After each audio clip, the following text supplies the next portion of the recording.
Did you know I trust my boy? Did you know that I can't raise my children? I don't like that.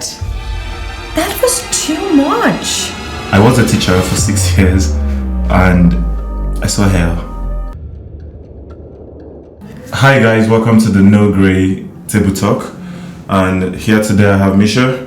Hello everyone. What should I say? Oh, you want to tell them where you're from? So my name is Misha. I'm from Iran. And what else? Don't know what to say. Okay, that's fine. Alright, follow my lead. Okay. So today we'll be talking about children, discipline and boundaries.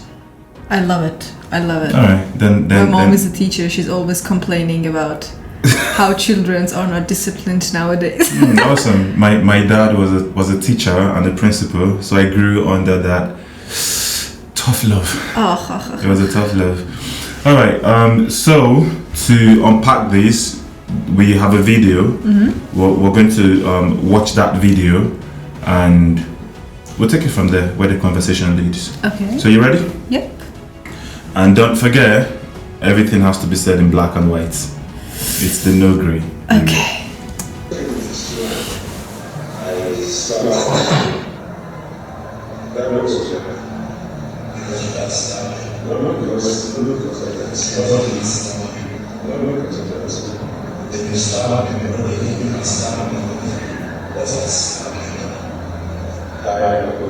you know I trust slapping? My boy. Did you know that I can't raise my children? A confrontation at Starville School in Jackie, Abuja has sparked national debate over discipline and professionalism in schools. Okay. I don't like that. Was there any action after that? Someone did something, or that was the end? Alright, so for context, so we have a teacher who's been repeatedly slapped by her parents. And not just both of them. Mom and dad. It's not funny, you know. That was vicious. No, that's a nervous laughter, guys. I don't like that. But it's not funny anyway. So backstory. According to the teacher, the student pushed him twice. Okay. And he retaliated by slapping the student. Okay. Parents of the student storms the school after the student reporting to the parents, and they repeatedly slapped the teacher while the school stood there doing absolutely nothing. Okay, the school principal was there. Yeah, school principal, the admin, I guess. There should be all there. Okay. So let's start with the core of the issue, and it's a student pushing a teacher. So the question is, should the teacher defend themselves physically, or must they always remain calm no matter what? I should answer based on the logic or based on my inner feeling. It's a good place to start. Let's start with your inner feelings. My inner feeling was like, well done with slapping the students, because it should be a respect between the teacher and the student. We are not fond of teachers in school. I wasn't myself, but I never slapped my teacher because it's not that's the respect I guess everyone should have. But that's my inner feeling. But if you wanna say it just logically, teacher shouldn't have slapped the student, because in the source of the power that the teacher is, if it was outside in the street, maybe the story was different. But when you're a teacher, you have a position, you shouldn't misuse it, maybe. Okay, but some people are saying it's a self-defense thing. Would you consider that a self-defense? That wasn't a self-defense. You could have done it. You could have done something better. Maybe just maybe going out of the class, or just try to hold the student. It wasn't self-defensive. It was something invasive. I think it was anger playing out. Yeah, it was. That was the inner feeling that I was talking about at the moment. Slapping. Okay.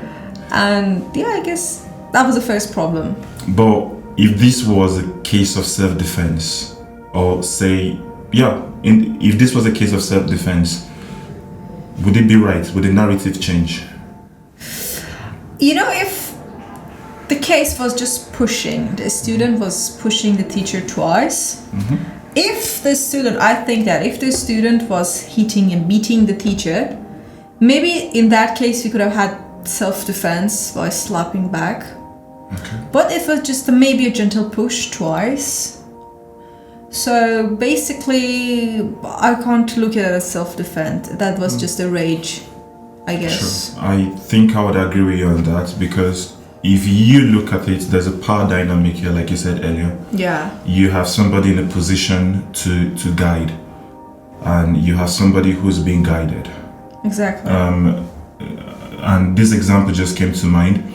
Say if you're working in a hospital and you have patients to look after, if they step on you, you're not going to slap them, because you're responsible. You're responsible for Have them, responsibilities. Oh yeah, I told you. If it was, I'm not fond of the aggressive attitude and everything, but if it was on the street, it would have been something personal. Awesome. Two people having fight, slapping, which I don't like it. I mention again, but when you have a position, you have a higher position, you should just be cautious more than usual. I think I agree with you there. But thank God you're from Iran. Oh, yes. The culture in Iran is a bit different from the culture in Nigeria. I'm from Nigeria. And in Nigeria, respect is something we hold on to. We hold on to it daily. And we always advocate for adults to be respected by children. Yes. So what would this scenario look like in your country? So basically in my country, it is a really huge gap between the old generation and the new generation. I mean, old generation is not even me, it could be my mom and dad. So by then, they keep telling the stories. Sometimes maybe the teacher beat them with a pen or something, I think it was something old method. It was something like that, and they used to respect the old people, no matter what, no matter they do, because you should respect people based on the age. That was a thing that it was a common thing before, and by the passage of time, I think it has been getting less, we can say. Nowadays, not me, then the new generation after me. They try to respect, I think, more than most of the countries, because it's a traditional country, I can say, Iran. But the respect thing is getting less. Some people think that the new generation is rude. Some people think that they are just not defending their right. Some people say that no, you shouldn't respect people based on the age. You should respect people based on their attitude, their actions. But the other thing, that okay, they're old, they have the experience. You don't like them, that's good, but you should respect them. So that's a really dilemma things going on now. Sure, it's a dicey one, Yeah. if you ask me. And this is where the statement comes in. Respect is reciprocal. What do you think about that statement? My personal opinion is the world is full of people with different attitude, different behaviors. You shouldn't agree with most of them. I wasn't agree with some principles in my country, so I moved out. But it doesn't mean that you should be disrespectful or you should just be aggressive to everyone you say. I think people are different. We should accept the difference. If you like it, we can keep going with them. If you don't like them, we can just keep the distance. But the thing is, you should respect everyone based on their age. No, I'm not agree with that. Because all people, by all, I mean not all, the people who age more than me, sometimes can make decisions that I don't like and can affect my life. So basically, I try to respect people based on their decisions. Okay, I think that's a very balanced point you've made. And I like it because I'm of the opinion that you respect people because you're a respectful person. Yeah. Not because they've done something to deserve your respect. Exactly. So how you treat people, even when they've done the opposite, really tells about the kind of person you are. So, and I'm saying this because of the teacher. Let's say, for instance, this teacher had provoked the student before the student pushed. I mean, the teacher by You know right. the story before the pushing, what happened, I'm not defending the student, that the student shouldn't have pushed the teacher in any case of scenario. Yeah, that's exactly what I'm saying, that irrespective of whether or not this teacher provokes you, you have an obligation to respect him. He's your teacher. If you don't like what he's done, you have the principal to report to. If you don't like what he's done, you have the head of schools. There are structures in place in schools. You can even get out of the class exactly. at time. It's not there for forcing you to. I don't know, but I don't like the pushing thing. The idea of pushing because in the school, because it's just a kind of systemic thing. If one person does something, the other is gonna just that's true. do the same. Yeah, stupid rubs off. After a while, I guess, because maybe he started pushing the teacher, and the school didn't do anything, and the parents were supportive in a wrong way. So we can do that maybe. So and the position of the teacher, it's at risk, I guess. Now no one will respect him at all. I think especially this is more important in among males and male students. Yeah, true. It's the ego thing. I guess so. Yeah. In the okay. Teenage boys are a bit uncontrollable. Yeah, that's true. Teenage adolescents. Oh yes. All right. Moving on to the next question. You said something about what's that thing you said? A cultural thing. That there's a shift in the culture, and seeing that Nigeria and Iran both share that respect for elders, we are like in that regard. Now, do you think that this is a cultural thing or a global thing, or do you think this disrespect in schools or between older people and younger people, do you think it's spreading? And to add to that question, a lot of people say that students today are more entitled, disrespectful, and bold. Now, there's a thin line between, should I say, boldness and sometimes disrespect these days. So how do we navigate those? Just in one sentence, I only blame social media. To be honest, the thing is, we can't deny the fact that the people, new generation, they are wiser than the old ones. It's because of the technology, because of the connection that they have. I'm talking about information available. I'm talking about my country. I'm not talking in general because I haven't seen other cultures that much. I could say the same thing for my country too. Yeah. So basically, we are not we. I won't say they. They are more aware. They're more aware of the situation. So that awareness brings maybe sometimes different action than the older ones. That is the first thing. But I think the social media, I want to compare my country to some Western countries maybe. Okay. Because in Western countries, the concept of family, concept of respect, old people, young people is not that common comparing to my country. For example, in my country, you can't just name someone with just a first name. It's rude. True. Yeah, you should say Mr., Miss, some prefix. You can't just name them. It was really it's the sign of the disrespectfulness. So, that is a thing. But that mixture of culture now, they're trying to adapt some attitude from Western countries, and that's kind of the paradox between social media, TikTok, between the videos, Eastern, because the Eastern, I want to say Eastern cultures could be even India. I have some friends from Nepal, India, even China, and this thing I'm talking about, it's kind of same, not 100%, but it's kind of the same to a large extent. Yeah. So basically, I think that cultural mixture is not going really well, because it should be a border between being comfortable and being aware of being rude. And people don't know, if you want to mix a culture between two different countries or two different words, you should, I think, set a border for it. It's good to be comfortable with your seniors, it's good to be comfortable with your parents, the people who are older than you, and be aware of the situation, make wise decisions. I love it. But the thing is, being rude is different. You should be respectful of people. They have more experience. True. Sometimes. And there's quite a lot that can be learned from the older generation. We've got to respect them, be respectful. That's a respect. You shouldn't be. That's the thing. People nowadays, I think, they're losing their patience. That is a fair thing. Even I'm talking about my parents. They're too patient comparing to me even.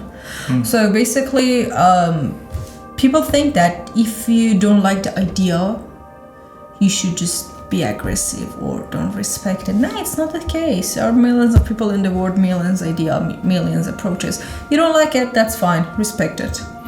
All right, now shifting the conversation back to the school setting. What is school like in Iran?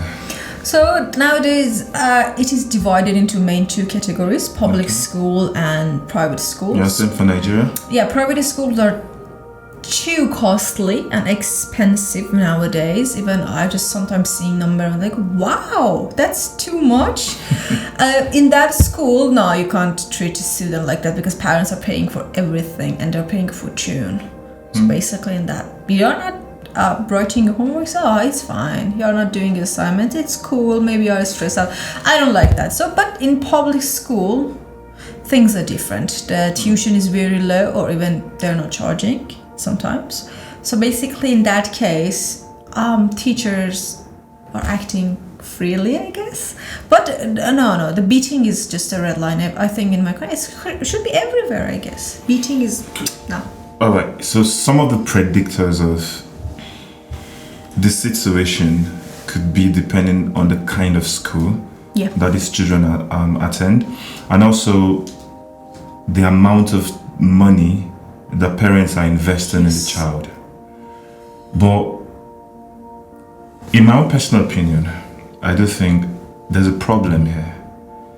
If discipline is solely dependent on how rich or how poor a person is, then there's a problem in society.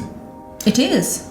It means you're going to go around having privileged children just messing around, nobody to correct them because we're scared of their parents. That's exactly the thing that's happening now. They're too spoiled. That's my personal opinion. That's sometimes people think I'm too radical, maybe, but I'm just frank. I try to be. But the world needs it, though. Yeah. So I have a lot of friends who are extremely rich, and when I see their attitude, I say, "Why? Why are you doing this to your life? You don't have any purpose.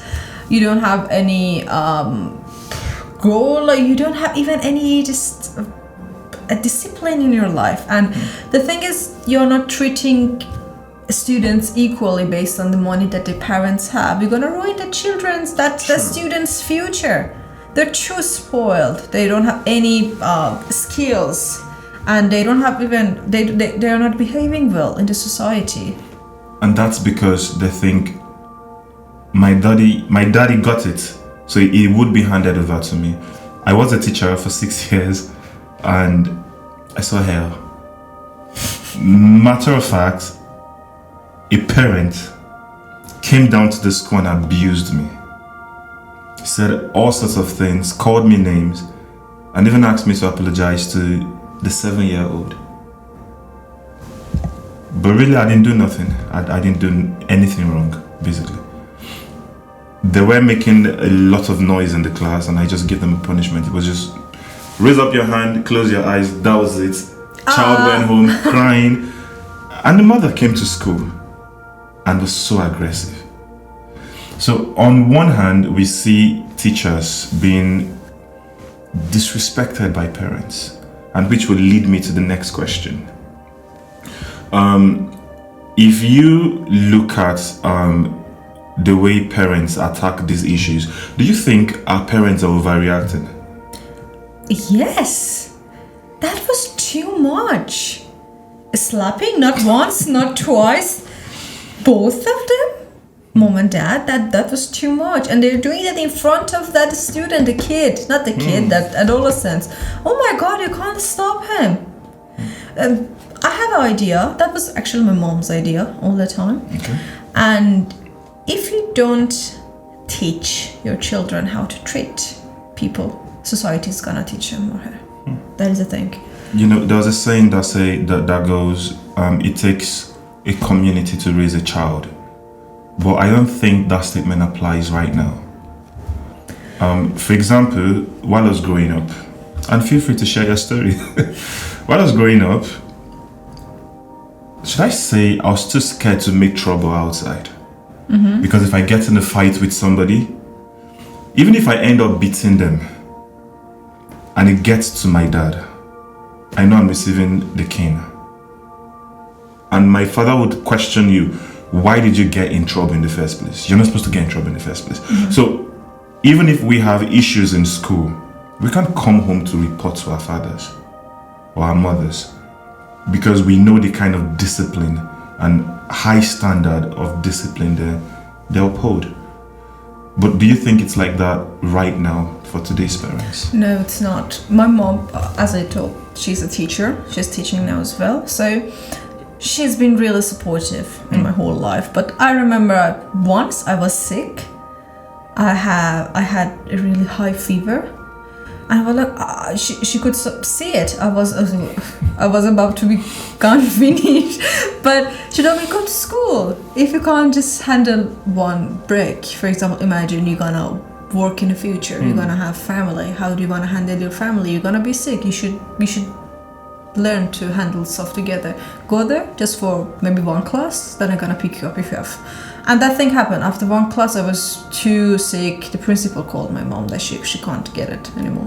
So my mom came and picked me up at the school, and she said, okay, now you go. Now you know how life is. At that time, I was like, what are you doing? What are you doing this to me? But now, here living in London alone, sometimes I'm sick, I have to study, and I should go to work. And I know. There's this level of resilience, patience, persevering that building us. And to be honest, if you could backtrack to when you were a kid, you'd see that as torture. But eventually, life doesn't give a damn about you. No. Nothing is given, everything is taken. It's a flow. If you can't keep up with, you're gonna be drowned in it. Exactly. That's the word. And talking about that, if you look at the structure or the family structure in recent times, it has changed. You know, in, should I say, 30, 40, 50 years ago, it was the father, main provider, the protector, the provider. He goes to work. The mom tends to the house, takes care of the children, does a side business. I know. So there's always a parent at home who looks after the child, who trains the child. But in this case, you have both parents doing 9 to 5, some doing overtime. And these children get to spend more time with their teachers, with their friends. But it's troubling to see that the very people who are supposed to help parents take care of their children, discipline their children, are in a war with parents. So there's one more place for these children to go to, their friends. And it never ends good. I agree. I can't disagree, to be honest. It never ends good, trust me. I was searching for some maybe exception in my mind, but I couldn't find anything. Because Misha, it's a battle of influence. I know, yeah. It's a battle of influence. If we're not able to influence our children at home, and we are not letting teachers influence them, and this is not to say what the teacher did was right, but we've seen cases where probably the teacher did not even slap the child, and parents still, like in my case, and parents still stormed the school, all raging, wanting to fight the teacher. The thing is, sometimes my friends said I'm too old. I have really old ideas about... Age is not just a number. I have really old ideas and perspectives, but I like the idea that the mom stay at home and teach the children how to treat others, and the father be the provider. I'm not against the feminism and everything. Women should be free to choose. That is the thing. Someone wants to study, someone wants to work, but the main principle of the house should be the mom, who has the time to teach, to train, we can say. Yeah, and if that thing is, but in that case, maybe I've seen a lot of a lot of case that even the mom was a housewife. She was at home, but again, she didn't do any good to just maybe raise the kid. So it's not about the time, maybe it's about the quality. Yeah, the quality of the time. The quality, maybe the mom who works 9 to 5, because my mom was working all the time. I remember I was alone at home. But when she had time, she spent every single minute and second to raise me good. And here I am. What can I say? I'm good. I'm not really tough. I'm not a real tough person to just. So basically, it depends on the quality, not the time. I've seen so many housewives, and they're doing terrible raising a kid. So. But just that we see that proportion increasing as the years go by of parents who are not able to train their kids in the right way. We see that happen, which is going to lead to my next question. Do you think this is an institutional problem? Do you think this is a family problem? Or do you think this is a culture problem? Can I choose 3 of them? Definitely, talk about that. It's the first problem arises from the family. Why the hell a student slapped the teacher? That is the first question. No, push. Sorry, push. Excuse me. Push the teacher. That's not how you should treat your teacher. The second thing, institutional. Okay, the teacher slapped the student, which I don't like it. I'm not fond of it. But why? The school just watched parents. I had a problem with that. A big problem with that. Why school did nothing to just defend the teacher? It's your staff. It's a person who's working in your school. You should defend that person. You can suspend the teacher later, or just punish it, or I don't know what guideline that you have. But doing nothing, I don't like that. And about the culture thing, I think nowadays parents, I'm talking about my country, apparently we have a lot of things in common. Nowadays parents are too sensitive and overprotecting. True. Sometimes children, adolescents, people need some hint to just, you're not doing good, you're not doing well, this is not good. They shouldn't be right all the time. True. So. True. There's a saying that if it's love that is too scared to hurt emotions with the truth, then it's no longer love. Oh, I like that. Okay, I like that. All right. Moving on to the next question. You spoke about social media. That you blamed social media for it. I do blame, yeah. A lot of times, social media gives you the highlights. No backstory, no context. Then you see an array or a spectrum of opinions being thrown online. Do you think that in this video, I do think in this video that social media affected the narrative. And we had this camp who stood for the student, this camp who stood for the teacher. What is social media like in your country? And how does it influence issues like this? It's really effective on people's attitude and behavior. Sometimes I'm thinking it's too much. The people in my country are just easily being influenced by the social media. Even maybe in 1 week or 2 weeks, you can see 2 different opinions going on. 100% opposite opinion. So it depends on a flow. No, that's really scary. I was talking to my friend, it's really scary. Okay, what is your opinion? We can be influenced, you can just, it's fine. We are people, we are influenced by surroundings. Yeah. But not 100%, you should have a solid opinion by yourself. It's a reality, for example, it's a reality show going on in my country.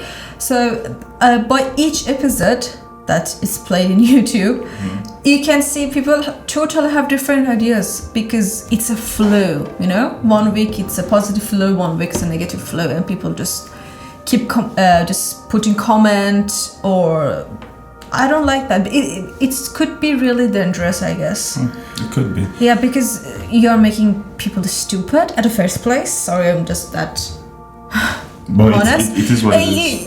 A person who can be influenced easily in 1 week without any logical reason is stupid. And the second thing, that you can control the society really just easily. That is really scary, I guess. So who holds the numbers? Who holds the amount of streams? Who holds the views, the promotion? Exactly. Gets to shape opinion of people. Exactly. And unfortunately, we live in a generation where people learn from social media. People get jobs through social media. People do a lot of things on social media. You're a public health student and a professional at that. You've seen how social media can influence, or gadgets can influence people's character and all of that. And it's really troubling. If you ask me, it's really troubling, especially for the Gen Zs. They can't spend a second without their phone. And I don't even understand what they're talking about most of the time. like it's given. Yeah, like given what? Some phrases, words. I'm looking, what? I need translation, please. English is my second language. That's a third. This is Outglitch. Yeah, that's my third language. I'm trying to learn. But what I hear you say is social media shapes opinion in a way, and people should be able to have opinions, their own opinion, irrespective of what is happening on social media. But we don't see that happening today. So what do you think about the regulations on social media in your country? For my country, anything goes. Everybody has access, irrespective of age, to whatever content you want to have. So basically, in my country, the story is a bit different. It's a bit political, to be honest. It's not about age restriction or anything that the government is doing for people's good.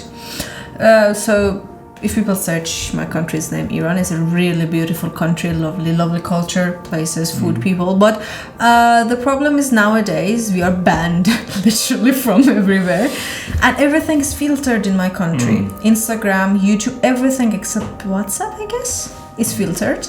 But that doesn't stop people, because people are making money out of social media. I'm not saying that it should be banned for good.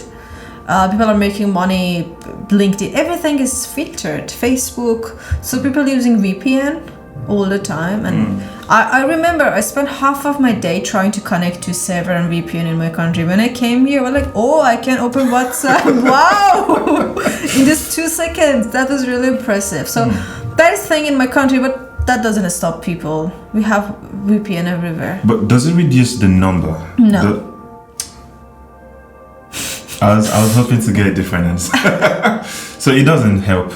No. Restricting people don't help. No. So in your opinion, what should help? That's really radical restriction that my country is doing for their own good, because they don't have any good connection with the other parts of the world. That is the reason.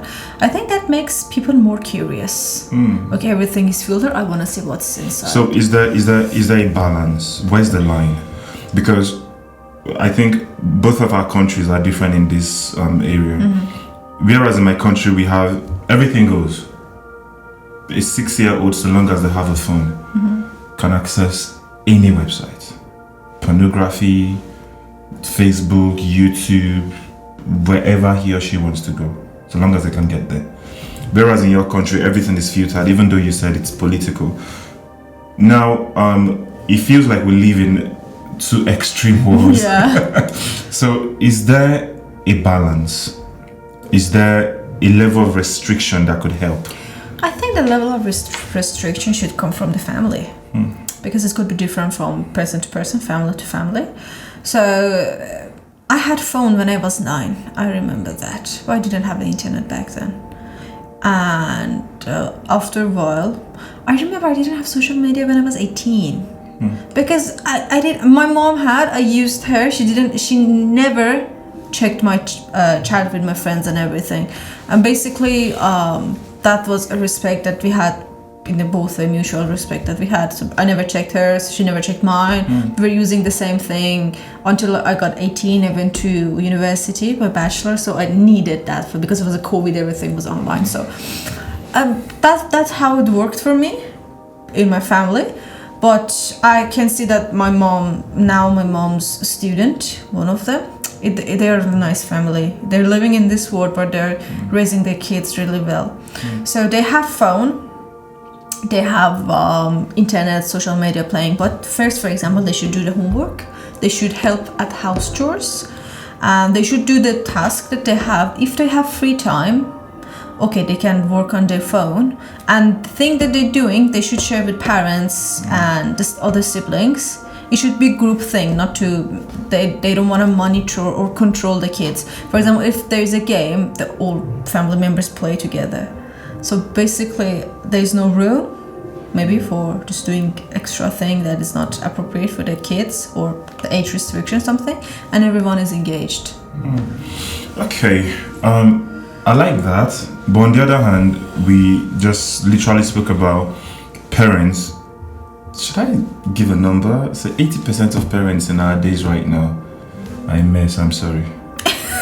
I'm sorry. But no offense intended. But 80% of parents from the previous generation are a mess. Because how do you expect a mess to produce anything other than a mess? In terms of bringing up a child. That's another story whenever... Just a moment. Now, when you say it lies on the family to give that restriction, and we have a good proportion of parents being irresponsible, how do you expect that kind of restriction from these parents? As a result that we're seeing in the society right now.